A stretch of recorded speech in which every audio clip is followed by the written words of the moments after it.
झेप मराठी, आरसा महाराष्ट्राचा। ग्रोविंग धुळ्याच्या माध्यमातून झाली गुंतवणूक परिषद। भरभरून प्रतिसाद, 8,000 कोटींच्या गुंतवणुकीची तयारी।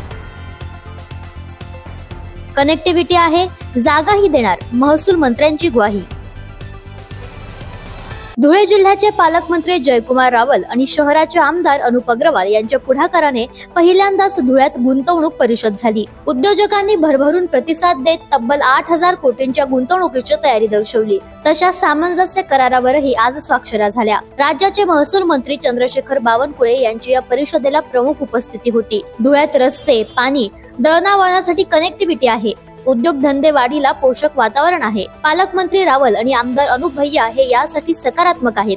त्यामुळे येत्या काही वर्षात या जिल्ह्याला उद्योगाची वेगळीच दिशा मिळालेली असेल असे सांगत रावेर MIDCची 2,000 एकर जागा देण्याची ग्वाही मंत्री बावनकुळे यांनी दिली। सरकार उद्योजकांच्या पाठीशी खंबीरपणे उभे असून मूलभूत सुविधांसाठी केंद्र सरकारची मदत घेतली जाईल असेही ते म्हणाले। मंत्री बावनकुळे यांनी यावेळी आमदार अनुप अग्रवाल यांचे तोंड भरून कौतुक केले, तर आमदार अग्रवाल यांनी उद्योगांसाठी जागा उपलब्ध करून देण्याचे साकडे मंत्री बावनकुळे यांना घातले। 2.5 वर्षापूर्वी अनुपने सांगितलं होतं की आपल्याला MIDCला समोर न्यायचा आहे, उद्योजकाला समोर न्यायचा आहे। या ठिकाणी आपल्याला धुळे जिल्हा हा प्रचंड ताकदीने मजबूत करायचा आहे।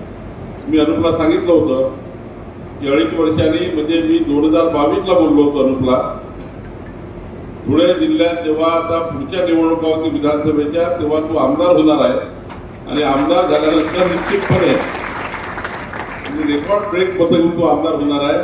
आमदार झाल्यानंतर जेव्हा मी येईल तेव्हा उद्योजक समिटाला येईल, तोपर्यंत तू आमदार होऊन पूर्ण त्या ठिकाणी खऱ्या अर्थाने आपला धुळे जिल्हा पुढे नेण्याचा स्वप्न संकल्प जो अनुप अग्रवालने केला तो पुढे नेण्याकरता ही उद्योजकता समिट आहे।